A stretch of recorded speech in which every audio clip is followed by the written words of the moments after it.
Papalit tayo gulong ngayon. Yawa. Wala lang kung nakita nyo yun. Tayo, malapit tayo shop.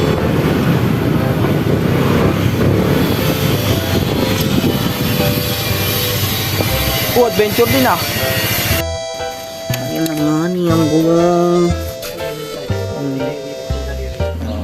Naka-adventure din mo ito.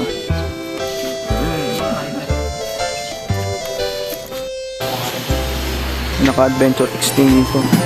10 sa atin.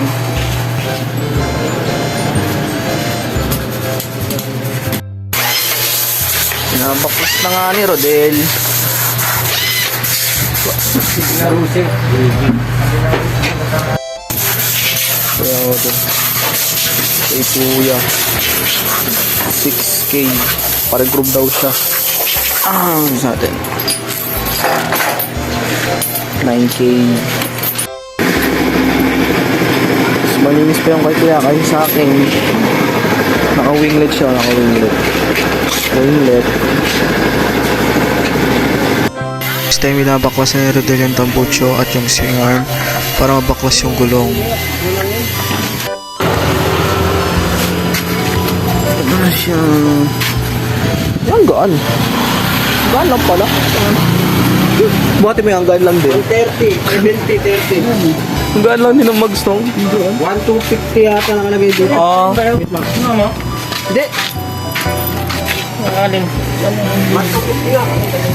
1,250?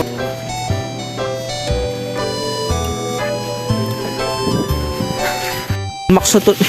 Gigi, ako magbuhat. And max na tignan. Wow. Ayun na. Nagmukhang NMAX na yung mags. Ganun ang thread niya guys. Pangit lang ng sarap. Solid no.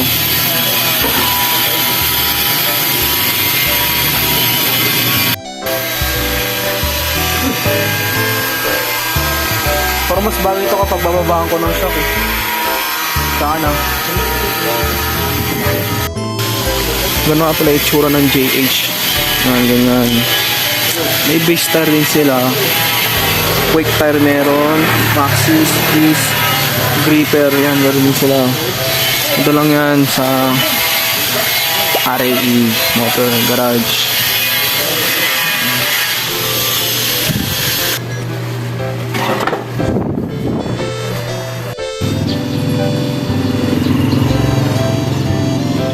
Paalis na kami ngayon. Punta kami Lagro.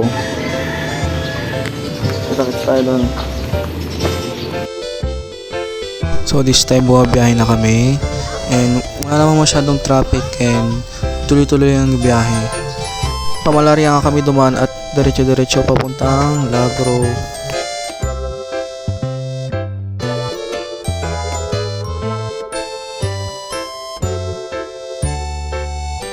So yun, nandito na kami.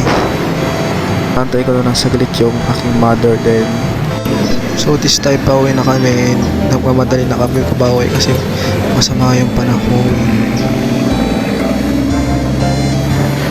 So yun, nakauwi na kami and wala namang ulan and wala namang traffic sa Amparo kaya diretso-diretso na. So yun yung tinakbo natin balikan 18 kilometers and walang binawas sa gasolina. Ito na lang matatapos. Bye bye!